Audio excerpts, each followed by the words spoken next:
All right, we should be ready to go. I just wanted to pick up where we were last time. But, we stopped rather abruptly, but we got, we're at a point now in our text where John is really getting, pretty elaborate about the visions. We had the vision of the throne room of God beginning in chapter 5. And then, and I want to emphasize here that when John sees this vision with the 24 elders, with the four animals, with the lamb, he is perceiving this as the temple, but the temple in heaven. In the ancient Near East and in many ancient cultures, it was understood that the life of the people on earth is a reflection of what is going on in heaven. So, for example, in a war, when two armies were fighting, it was a reflection of the two gods who were, relative to those armies, battling it out in the skies. That connection between heaven and earth was one of separation, but nevertheless, there was a reflection of what's happening in heaven on earth. As we move ahead in the book of Revelation, as we come to the conclusion of the book, which, is still quite a few images and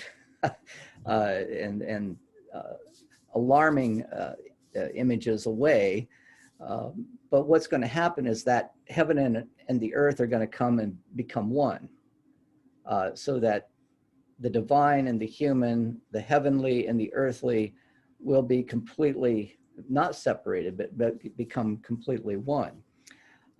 One thing that I want you to realize, or to think about this when we get to that point, is the temple that's so important to John in these images cannot be found at the end of this book, which makes for a really interesting transition. Mac has pointed out rightly that John is very, very Jewish in his understanding of who Jesus was. He's open to the world of Gentiles and bringing Gentiles into the fold. But it's clear to John that they need to become Jewish. They need to follow, the Jewish understanding of the Messiah. And so in many ways, he stands in contrast to Paul. But we looked at the throne room, the Lamb, the 24 elders, the angels singing in excelsis Deo around the altar. And then the Lamb receives from God, and God does not have a human form in this image, but nevertheless, he hands the Lamb a scroll. And before that happens, the scroll, which will reveal what is going to happen in the future, right? But who is worthy to open the scroll? No one is worthy to open the scroll, but the Lamb is worthy. And now what we're seeing is these seals. The scroll is sealed with 7 seals. So think of a parchment rolled up, and then 11, where'd that come from? 7 wax seals on the scroll. And as each of those seals is open, kind of working his way down the scroll, a vision is associated with it. And the first of those visions was really a series of 4. And these were the 4 horsemen that we talked about before. And I want to remind you just about the concentric circles that John, or at least Kester, our author, seems to suggest as to what these represent. The angel calls these forth. These are not images that are called forth by the devil. In fact, that Satan hasn't even been part of this except in passing. But these images are called forth. First, the white horse, and that of military conquest, of people from without, coming to conquer those within the Christian realm or the Roman realm. And then the red horse representing civil strife, and that is internal conflict, not external. And that's the closer concentric circle. Then the black horse representing economic despair, and the pale green horse, the center of it all, and really what the Christian tradition opposes ultimately, and that is death, coming by famine, plague, and pestilence. And so we looked at these various images from Albrecht Dürer, who would have, these are really, you know, very, very articulately done. And here's death. And I wanted to point out last time, and I didn't have the images to show you, but the text says that, you know, death is being followed by Hades, a personification of Hades. And in the print that Dürer has, this is Hades here, the monster about to swallow somebody of aristocratic or even kingly rank. Dürer is drawing on an image that really goes back to images that we see in the so-called Harrowing of Hell. This is the idea of Christ descending into hell and then removing from hell, you know, in the time that he's there, binding Satan and drawing out from hell those who are held captive there, literally ransoming them, bringing them out from their bondage. And you can see the image that Dürer uses is one that was really common in the Middle Ages, that hell is entered through the mouth of a beast. Here's another image of this from the 12th century. This is a folio, but the beast itself being the mouth of hell. That beast imagery is going to become important for John later on. So the connection between, you know, Hades and what Christ opposes, or what opposes Christ on earth, is very, very clear here. So I want to just stop there. And, you know, we talked a little bit about that last time. Are there any comments or questions that you might have before we move on? We're through 4 seals now. Let me see if I can see anybody's faces here. Oh, there's Penny. Penny joined us. Nice to see you, Penny. I believe I've said hello to everybody, hopefully. Well, let's get to the 5th seal. And, you know, we think that we're moving to something. Finally, that 7th seal is going to be open, but you know, it's almost like this clickbait that have you ever seen this where people say, hey, look at this picture, you'll never believe it. And then you click on it, and then you have to click through about 7 or 8 different pictures until you finally get to what you want to see. John's kind of doing something like that. You know, he's going to take us through 6 seals, and we're thinking, hey, 7th seal, here it comes. But wait, I want to show you something else that's happening as well. So there's, you know, the anticipation builds. So we're at the 5th seal now that is being opened. And I'm at Revelation chapter 6, verses 9 through 11. And we've just come from the 4th seal with the, you know, with death on the pale green horse. When the Lamb opened the 5th seal, I saw under the altar the souls of those who had been slaughtered for the word of God and for the testimony they had given. They cried out with a loud voice, Sovereign Lord, holy and true, how long will it be before you judge and avenge our blood on the inhabitants of the earth? They were each given a white robe and told to rest a little longer until the number would be complete, both of their fellow servants and of the brothers and sisters who were soon to be killed as they themselves had been killed. So now the scene switches to an image back in heaven, right? The 4 horsemen were unleashed on the earth and represented, you know, that conflict that is always with us: external threat, internal dissension and destruction. economically so, and death. But now the image moves back into the heavens, and we see something that is going to really be foundational to the later worship of the church. The souls beneath the altar. Very interesting imagery, especially so because this would influence the building of, medieval and even Dark Ages, early Christian churches throughout the Christian empire. But the idea of those who have been sacrificed, the Lamb of God, of course, has been sacrificed, but not just the Lamb of God, those whose souls are beneath the altar, the martyrs, those who have given their life for the word of God. Let me just read that once again, if I can get back to it.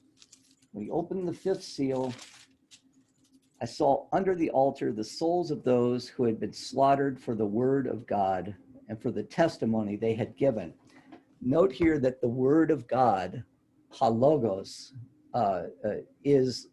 means Christ, as we would see also in the Gospel of John. In the beginning was the Word, and the Word was with God, and the Word was God.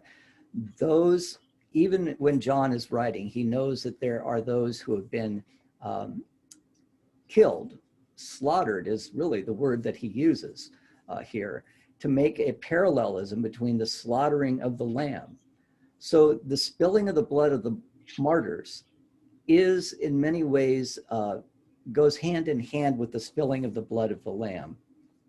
And this really reflects John's Jewishness in many ways, because it goes back to this idea of what happens in a sacrifice. Blood is spilled, but in the Old Testament, in the Hebrew Bible, it's understood that the blood of an animal was its soul. And so when blood was sprinkled at the foot of the altar, it was offering up the soul as an acceptable sacrifice to God. And of course, if God accepted the sacrifice, whatever was being prayed for, whether it was atonement of sins or supplication of any kind, that was understood to be efficacious. But now, in the context of the Lamb of God being offered up as a sacrifice, we have added to it these martyrs who are just not killed, but they themselves are being offered up as a sacrifice. And their blood cries out, so to speak. Very interesting imagery here, because it recalls the image of Genesis chapter 4, where Cain kills his brother Abel. And God asks Cain, where's your brother? And he says, how do I know? Am I my brother's keeper? And God says, well, I know where he is, because his very blood cries out from the soil, that blood that you drew from him violently calls out from the soil. And this is what's happening with the martyrs. How long will this go on? How long before justice is going to prevail? And God says it's going to it'll be a little longer. How long will the so-called inhabitants of the earth, really interesting reference here, but it's anyone who opposes the church, the inhabitants of the earth opposing us. How long will this go on? And God says, there are still others who will need to make this sacrifice. But in this vision, John sees them receiving white robes. These are priestly garments, as if to say that the martyrs, the Christian martyrs who have gone before, are now serving a priestly function in the throne room of heaven. These souls beneath the altars. Now, some of you may know about this, but I was doing a little more research on this and became really fascinated with the whole idea. I knew about it generally, but not just how absolutely important it was for people in the early church to establish their church over the tombs of martyrs, as if that sacred space would only become sacred in the presence of those who had given their lives. So if you go throughout some of the oldest churches in Europe, you will note that, you know, they are built, the altar itself is built over the tomb of those who, you know, who gave their life. For example, in St. Peter's Basilica, it's understood that the basilica is built over the bones of St. Peter. And thus the Eucharist that takes place on that altar, the sacrifice of the Lamb, participates, or I should say the bones of the witnesses participate as well in that Eucharist that is observed daily as well. Fascinating. Now, in the Protestant Reformation, it was this kind of, it was this kind of reverence of the saints that was kind of pushed aside. But there's something beautiful about this idea. You know, we took up the idea of you know, communion of the saints, you know, that all the saints, whether martyred or not, are join us in the worship of God in the Eucharist. But that very physical, tangible sense that beneath the altar, there are the efficacious bones of those who gave their lives, that it has been removed from the Protestant tradition. So let me stop and see, you know, I'm talking along here and I can only see 4 people at a time. Yeah, go ahead, Penny. Is that you? I'm wondering, are these people martyred by one of the first Roman persecutions? Or what is killing these particular people in the author's experience? And you do see him as separate from the gospel writer, or no? Yes. He's the same. Yeah. You do. That's what I would think. Yes. But who are these? What is killing these people? Is it like Diocletian's? Well, I don't remember all of them, but there were very early ones. Is that what's happening? Yeah. What's our common sense has been that there were a lot of there was a lot of persecution going on when the gospel, the revelation of the book of John was written, the revelation of John. But really, and our author has mentioned this earlier, and that these persecutions were more sporadic. In fact, there was one that was even mentioned when the letters were being sent to the churches, one Antipas, who gave his life for his witness and thus became, you know, a martyr. So what the word martyrus, I believe, means, one who witnesses.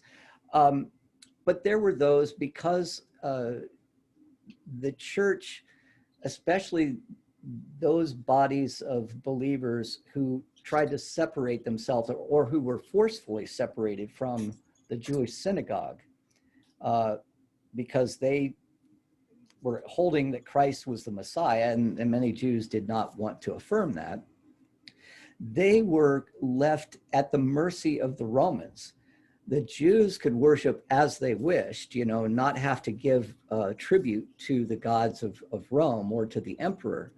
And as long as Christians were part of the Jewish synagogue, they were saved from doing that. But when they became separate from the Jewish synagogue and refused to worship the emperor, then that was a transgression that was marked by death.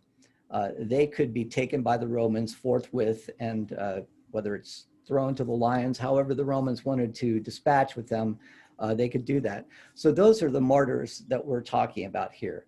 We're not talking about a mass martyrdom that would probably come later on. Domitian would have been the emperor at the time, but you know, there are not a lot of martyrdoms that are happening much to contrary to what many people believed. Those later martyrdoms would happen in the 2nd and especially in the 3rd century.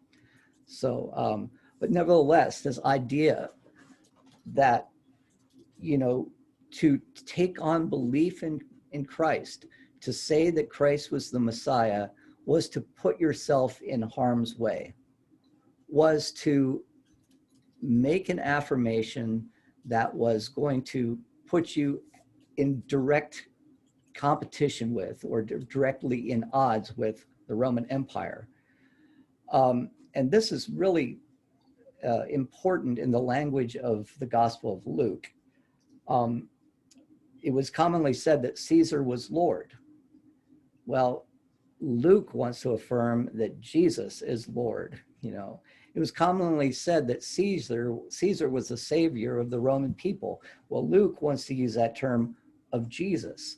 So, this affirmation of who Christ was inevitably going to run afoul of the Roman Empire.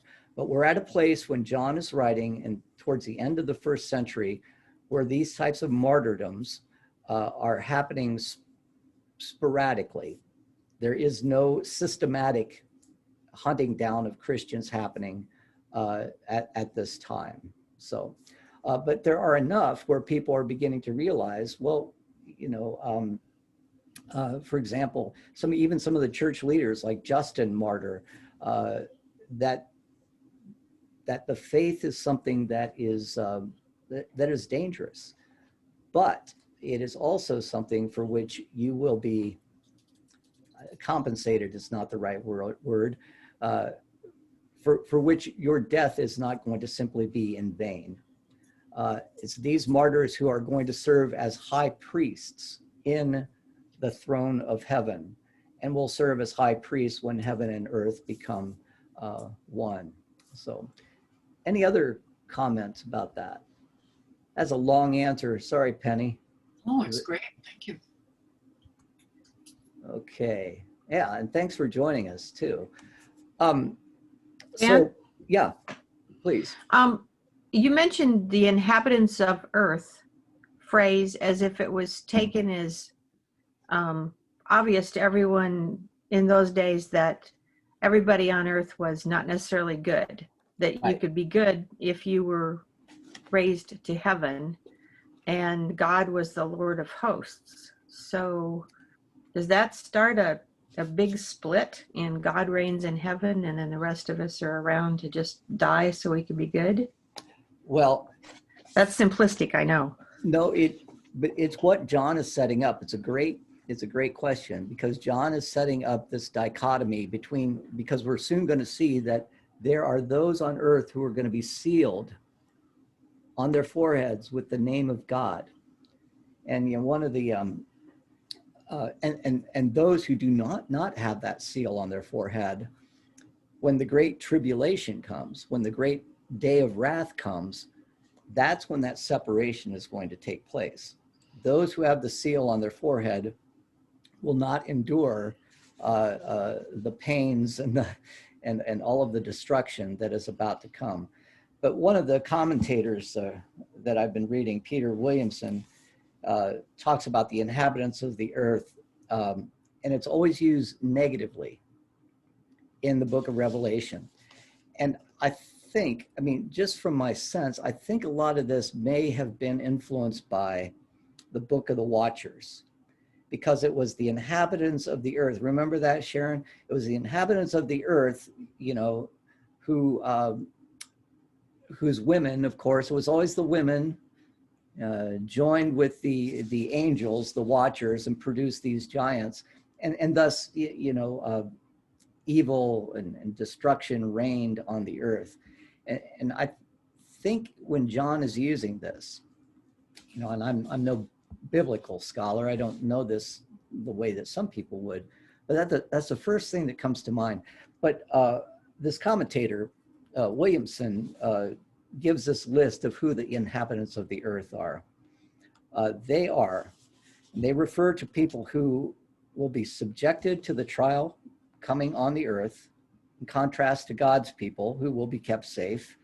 We see that in Revelation 3, verse 10. There are people who kill Christians because of their witness. We see that as well, right?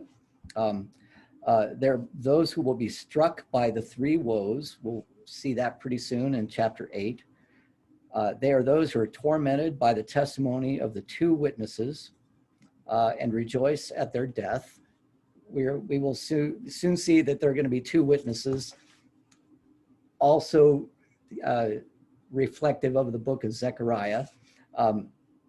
They're the ones who worship the beast. They drink the wine of Babylon's immorality, and they do not have their names written in the book of life. So yes, we are setting up a very dualistic universe here. There are those who are on the side of the Lamb who are going to be taken into the fold of the Lamb, and there are those who are certainly going to be left on the outside. And so, Dan? Yeah, go ahead, Mac. And as per Elaine Pagels, wouldn't another way of saying that, sort of a shorthand way of describing all of those people, simply be Romans? Yeah, right. Yeah, exactly. Because that's ultimately the dichotomy that we're talking about. It's the dichotomy that we've been seeing in the letters to the churches, right? The Romans are the ones that are worshiping these various gods, whether it's Zeus or Bacchus, and we are withholding ourselves from that. The Romans conquer in a way that Christians are going to conquer differently. And so, right, and this is what Luke tries to do in his gospel as well. He takes the language of Rome, everything that is said about Caesar. Caesar is Lord. Caesar is the Prince of Peace. Caesar is the Savior of Rome. And he turns it around and he directs it towards Jesus, which puts everybody on a beeline towards martyrdom, and certainly that's what happened. But these are the stakes that we're talking about. But it's understood that justice will come in God's time.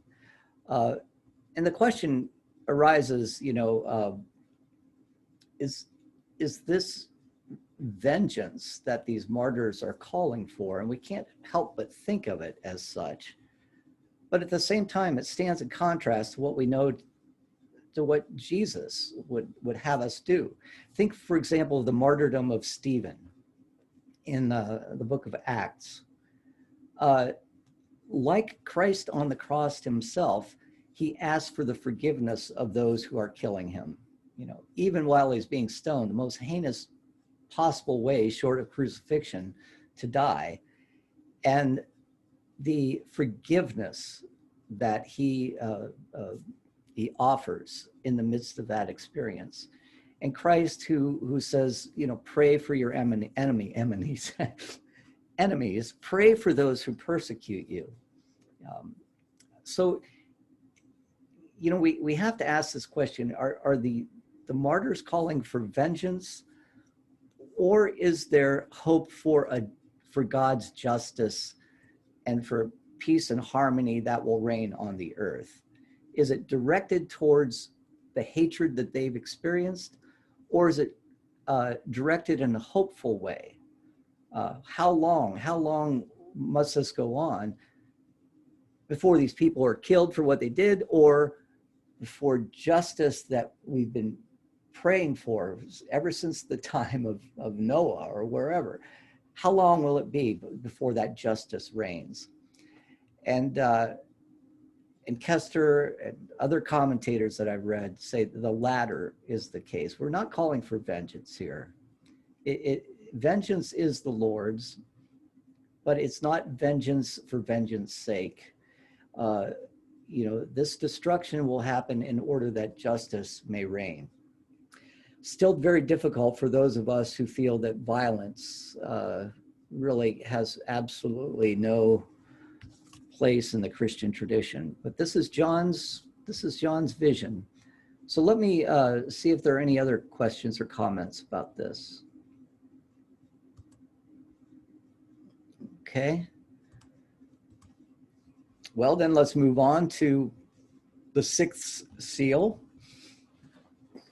And this is the one where we're now back on Earth, and we're going to be told about a lot of cosmic signs that are going to happen. And this is a place where we can see very clearly that John has borrowed imagery from his predecessors, particularly Isaiah, Joel, even Mark. There's not a lot here that's brand new in the sixth seal, but it does give,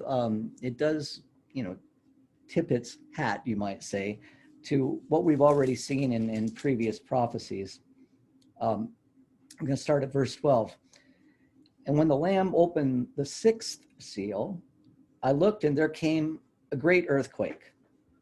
The sun became black as sackcloth. We've heard that in Exodus, by the way, the Exodus experience. The full moon became like blood. The stars of the sky fell to the earth as the fig tree drops its winter fruit when shaken by a gale. The sky vanished like a scroll rolling itself up, and every mountain and island was removed from its place. Then the kings of the earth and the magnates and the generals and the rich and the powerful and everyone, slave and free, hid in the caves and among the rocks of the mountains, calling to the mountains and rocks, fall on us and hide us from the face of the one seated on the throne and from the wrath of the Lamb. For the great day of their wrath has come, and who is able to stand? Love that juxtaposition, the wrath of the Lamb. That sounds like, some sort of B horror movie, right? The wrath of the Lamb. But this prophecy, this image that John sees has been clearly influenced by images of something that has persisted throughout the prophetic tradition in Israel, beginning really, Amos talks about the day of the Lord, this great day that is going to happen, in which God's justice will be met, and God's enemies will feel God's wrath. For example, I'll read Isaiah chapter 34, verses 1 through 8. Now, this is written at a time when the Assyrian armies, if you know anything about the Assyrians, they were just ruthless. This would have been the late 8th century BCE. And, they destroyed the northern kingdom of Israel, basically wiped everybody out, and 10 tribes were simply obliterated. Nobody knows where they went, where they got off to, whether they escaped, whether they were assimilated into other cultures. But in the midst of this, Isaiah, who's writing, first Isaiah, feels that a day is coming when even the wrath of the Assyrians will not stand up to the wrath of God against those who oppose him. So draw near, O nations, to hear, O peoples, give heed. Let the earth hear, and all that fills it, the world and all that comes from it. For the Lord is enraged against all the nations, and furious against all their hordes. He has doomed them, has given them over for slaughter. Their slain shall be cast out, and the stench of their corpses shall rise. The mountains shall flow with their blood. All the host of heaven shall rot away, and the skies roll up like a scroll. All their hosts shall wither like a leaf withering on a vine, or fruit withering on a fig tree. When my sword has drunk its fill in the heavens, lo, it will descend upon Edom, upon the people I have doomed to judgment. The Lord has a sword, it is sated with blood, it is gorged with fat, with the blood of lambs and goats, with the fat of kidneys of rams. For the Lord has a sacrifice in Bozrah, a great slaughter in the land of Eden. Wild oxen shall fall with them, and young steers with the mighty bulls.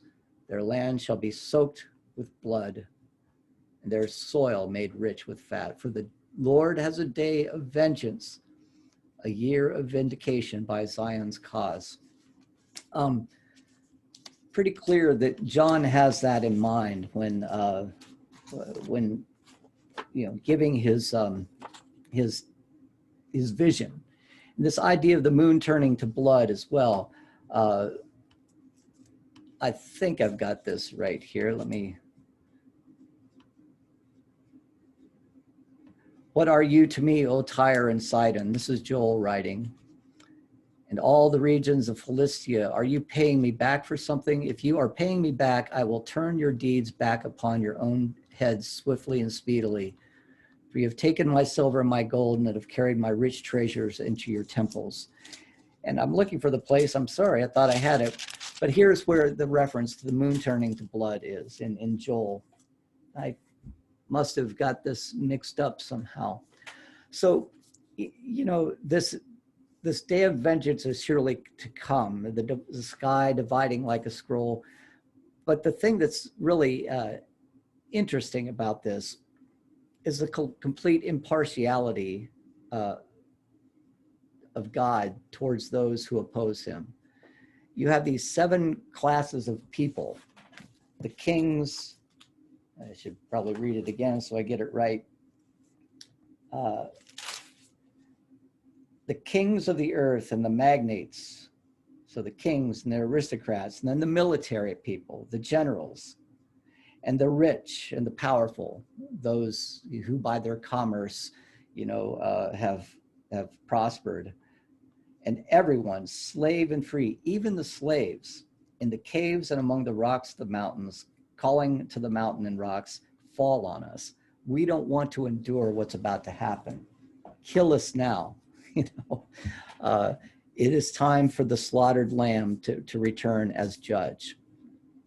So what kind of questions or comments do you have about this? Let me say one last thing. This also indicates that this judgment is against, and I should say, the earth itself participates in this judgment.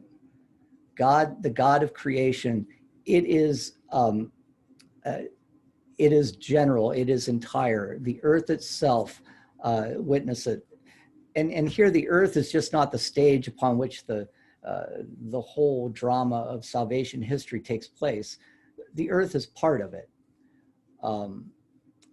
We haven't reached this kind of dualism yet where human beings are the most important and the earth is just kind of a backdrop. But the earth itself, creation itself, is participating in this day of judgment. Questions from folks or comments?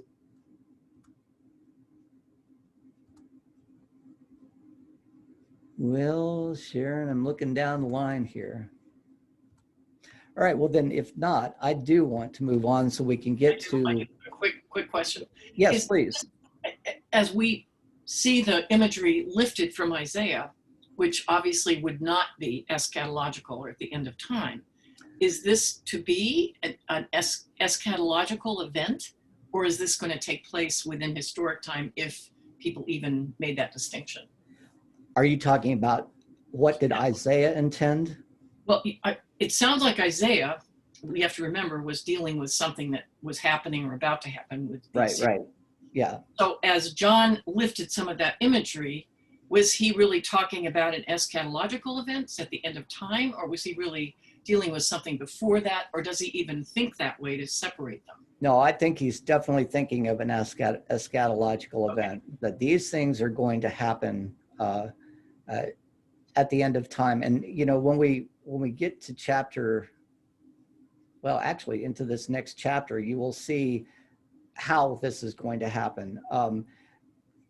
He's looking further ahead, but prior to that happening, there's something that has to take place before that 7th seal can be opened. And that's where we are right now. But this is some of the imagery, by the way, that I'm going to read about, that the Jehovah's Witnesses take very seriously. And we will try to unpack some of this because it gets back to Sharon's question. Yeah, this destruction is going to take place. As Penny's saying, yeah, it's going to happen in the end. But before that happens, there's some house cleaning that has to take place. Okay. So I'm beginning at chapter 7. After this, I, John, saw 4 angels standing at the 4 corners of the earth, holding back the 4 winds of the earth so that no wind could blow on earth or sea or against any tree. I saw another angel ascending from the rising of the sun, having the seal of the living God, and he called with a loud voice to the 4 angels who had been given power to damage the earth and sea. So these 4 angels, they know what their task is. They're standing at the 4 corners of the earth. Nothing is going to escape them, right? But before they can begin this task, there is something that has to take place. And the angel says, the angel called out in a loud voice to those who had been given power to damage the earth, saying, do not damage the earth or the sea or the trees. What about that, Will? The trees, until we have marked the servants of our God with the seal on their foreheads. And I heard the number of those who were sealed, 144,000, sealed out of every tribe of the people of Israel. And then he goes down into all of the tribes. There's going to be 12,000 from the tribe of Judah. Judah has to come first, of course, because this is the tribe of the Lion of Judah, right? And of Reuben and Gad and Naphtali and Manasseh, Simeon, Levi, Zebulun, Joseph.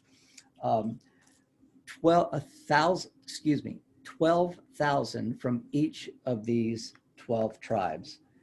And after this, I looked, and there was a great multitude that no one could count, from every nation, from all tribes and people and languages, standing before the throne and before the Lamb, robed in white, with palm branches in their hands. And I think we'll just stop and focus just on the 12,000 for now in the next 15 minutes. First of all, any impressions about this? When, 144,000, this is a number that people often hear associated with the book of Revelation. And there are some who take it very literally, that in heaven there will only be 144,000 people who will be, saved. And it's something that's very important to the Jehovah's Witnesses. We talked a little bit about that at the beginning of this study. But any kind of memories that you might have, or any kind of interpretations that you may have heard, this 144,000. Interesting number. Thoughts?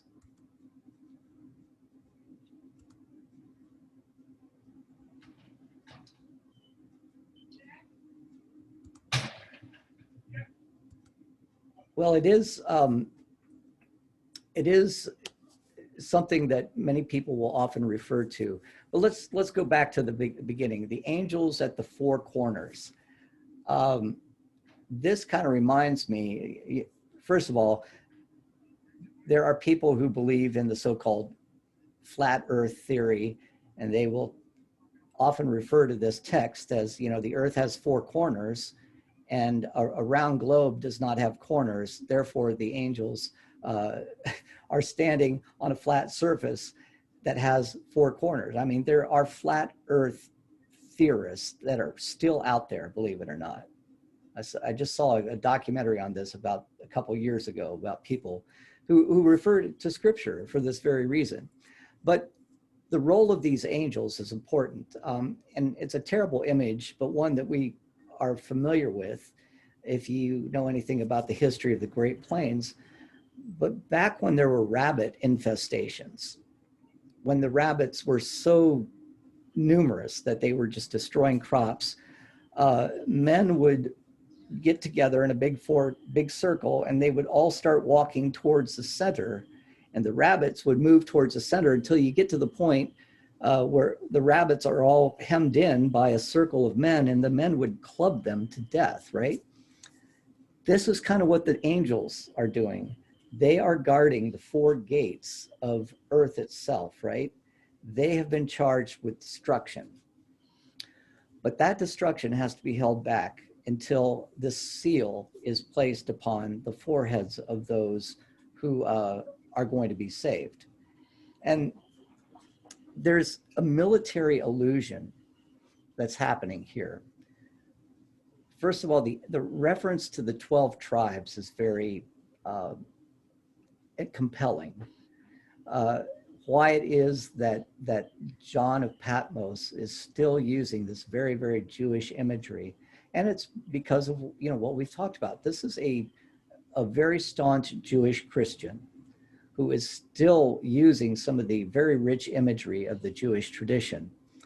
But this idea of sealing somebody, identifying someone, there's a Roman image or a Roman practice that when you joined the Roman army, you were sealed. You were given a tattoo, and it was called a seal, that the name of your commander was tattooed on your arm. And that's the person to whom you belong. That's the person to whom you gave your obedience. There's also this imagery that comes from Ezekiel, and I've gotten my place right here. I'll read it to you. Ezekiel 9, verses 3 through 6. Ezekiel uses some of this imagery as well. Now the glory of God of Israel had gone up from the cherub on which it rested to the threshold of the house. The Lord called to the man clothed in linen who had the writing case at his side and said to him, "Go through the city, through Jerusalem, and put a mark on the foreheads of those who sigh and groan over all this abomination that are committed in it." To the others he said in my hearing, "Pass through the city after him and kill. Your eye shall not spare, and you shall not show no pity. Cut down old men, young women, little children, women, but touch no one who has the mark, and begin at my sanctuary." And this mark in the Septuagint is the mark of the Greek tau, which is kind of a cross. So once again, John borrowing some imagery from other apocalyptic prophets here. But this whole idea of 12 and 12 comes. Dan? Yeah, please. I had a thought. This kind of reminds me, this marking business, when the Jews were in Egypt. Yes, very good. And they marked the door. Exactly. And the angel of death passed over. Exactly. This is the origin of that. Okay. There are those who are set aside and those who are not. But the marking on the forehead, this is going to become important later on, because the beast is also going to mark his people on the forehead. And you all know that number, right? 666. So what are we doing? Well, we're setting up conflict here between the insiders and the outsiders, between those who have become part of the salvation of Christ and those who oppose Christ, the antichrist, you might say. No, I use that with a small a. But yeah, Gene, you're right on the money there. This imagery that God looks out for his own, and there's usually a certain mark that's associated with this. Mm-hmm. But remember the 24 elders that we talked about in the original vision. There were 12 elders that represented the old covenant and 12 elders that represented the new covenant, the Jews and Christians. So we have this number 12 for Israel, and then the 12 for the new covenant times 1,000, this number that's always associated with a multitude. So it's not a number that should be taken literally, but it's a number that represents a multitude of people who are part of this single covenant that has two parts to it, you might say. Paul's imagery is so important here, and I think John would certainly support it. And that is, it comes from the idea of grafting, and that Christians, those who follow Christ, have been grafted into the covenant, the original covenant with the Jews. And so that 144,000 represents those who, by virtue of the original covenant, and especially by virtue of the new covenant in Christ, are going to become part of God's kingdom. But this military imagery is hard also to get away from, because it's precisely this numbering, 12,000 from this tribe and then this tribe down the line. It puts us in mind of the way that the military, those who fought for Israel in the time of the judges and prior to that, were chosen, 1,000 from each tribe. You can read about this in Numbers chapter 1, verses 20 through 45. Each tribe would give its fighting number of 1,000 to be warriors for the Lord. And so John very clearly has in mind here the fact that these 144,000 are about to embark on a kind of spiritual warfare. We're talking about, these are not just people that are going to be, kind of called up into the heavens, but they are going to participate in what is about to happen here. There is going to be conflict. They're going to be saved from the conflict, but they're going to be still part of the conflict. So John's Jewish background is still serving him well. Mac, I always turn to you on this because you've been very good at this point. Do you want to say anything, or what kind of thoughts do you have on this, if any? Well, I just kind of remember that 12 is an important number in Jewish tradition. You've had the 12 tribes, then you have the 12 disciples. Yep. We have 12 days of Christmas, right? So, yeah. I mean, 12 is a big number. And when you square 12, yeah. it's a very inclusive, instead of the view that, well, that's a limited number of people, 44,000 people. Yeah. I think the intent of the author is to say, no, that's not a small number of people. That's a lot of people. Yeah. That's the Jewish community, yeah. essentially. And in our context, where we know that the earth has however many billions of people, this sounds like a very limited number. But the importance here is the symbolism. The 12 and the 12 and the 1,000, just like we were talking about the 1,000-year reign of Christ. It wasn't going to be 1,000 exact years. We're talking about a multitude of years. We haven't gotten to the place where numbers quite bear the same type of quantitative value that we place upon them. We're in the scientific age. 1,000 means 1,000, by gosh, not 999, well, John through this book of Revelation has used numbers symbolically.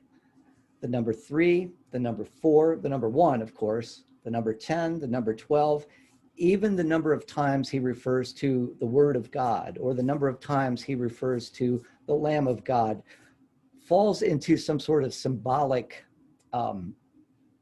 order, or some sort of symbolic template. The number 6 is never used in the context of the church. It's often a reference to Satan or to what is evil. So any other questions or comments about this? My point in that is that whereas we are prone to be very scientific and think very literally, as we know there are many literalists out there, that we're talking about 144,000. No, the valence of this number is a multitude of God's covenant people. And we see it in the next verse, if we start with verse 9. And then I looked and I saw a multitude of people, Well, we don't think of 144,000 as a multitude. My gosh, I mean, that's almost Husker Stadium, right? But in this case, it is a multitude. So Well- go ahead, Will. Well, I'm glad you got to that multitude. I think it's a multitude. I mean, you start with the 12 tribes, but then you've got this other multitude from all over. Right. What is all over? How far does that expand? What does that mean? Well, I think instead of looking at it geographically, we're talking about from all ethnic groups, all races, which again, John is very, wants to be very clear about. But they are going to be grafted into the body of the Jewish Messiah, Jesus. Jesus as a Jew does not change for John. The Gentiles who are grafted into the body of Jesus, they're the ones who will change and will attain salvation by and through that grafting. John is going to maintain the universality of the messianic aspect of Jesus' life, but the flavor of that still going to be very Jewish. So, well, go ahead. One quick question. I'm sorry. There was a delivery person that I needed to talk with. I'm sorry. It's okay, Penny. Will the Jews get to remain Jews, or do they have to be, if you will, to use current parlance, Messianic Jews? Because Christopher Stendhal argues, looking mainly at Romans, that the Jews would be allowed to remain Jews in many parts of the Christian tradition. So I'm wondering about here. I think the question, John wouldn't even consider it. Of course, the Jews will remain Jews. For John, the Gentiles will become Jews. Okay, I see. You see what I mean? Okay. And because we've been referring to Elaine Pagel's book, Revelations, in this. Mac Martin has made this point many times about, the Jewishness of this gospel, or this apocalypse. Sorry if I missed No, on no. that. No, it's quite fine, Penny, because it's a point that really needs to be made over and over again, because too often we don't pick up the Jewish nature of this apocalypse, and we're taken off into all kinds of rabbit holes that really have no relevance to what we're reading here. So I always welcome these kinds of questions, and Stendhal is absolutely the right person to reference here, I think. Well, he wasn't talking about the Revelation. He was talking about Romans, but that was his big argument. Romans, I think 11:11. Yep. I think. But anyway, Right. please go ahead. I don't mean to distract. That Romans 9 through 11, those three chapters, very important on the relation between Christians and Jews itself. Folks, our time is upon us. I'm going to look through the faces. Would anybody like to say one last thing that they've been hoping to say? Okay. Well, Nothing except thank you for all the work you do. Thank you. Yeah, yeah. thank you. Thank you, Wow. everyone, for Thank you. engaging. I hope you all have a nice and merry and happy Christmas. I know it's going to be a Christmas like no other, but hopefully you'll be able to maintain your relationships with your families in a way that's still fulfilling and spiritually enriching. Penny, it's always great when you join us. I don't know if most of you don't know, but all of you don't know, but Penny's a Harvard educated pastor who I always love to. It's just a place. Everyone on this call is educated and Harvard. Oh, I know, but I not received at a Harvard. geology degree from the University of Southern Indiana, and in many ways it was a better education. Yeah, well, but not at Harvard, of course.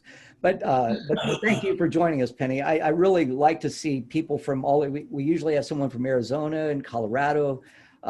you know, and the more the merrier, just like the multitude in John's vision. So, well, thank you, everyone. Are we meeting next week or no? Yes, Oh, we will thank you. continue. We will continue. And thanks for asking that. If you don't Okay, mind, good. I mean, I could meet. Works for me. All right, good. Yeah, Thank you. sounds good. everyone. All right, I will see you all later, and have a wonderful Christmas. Christmas. Bye now. Merry Christmas, everybody.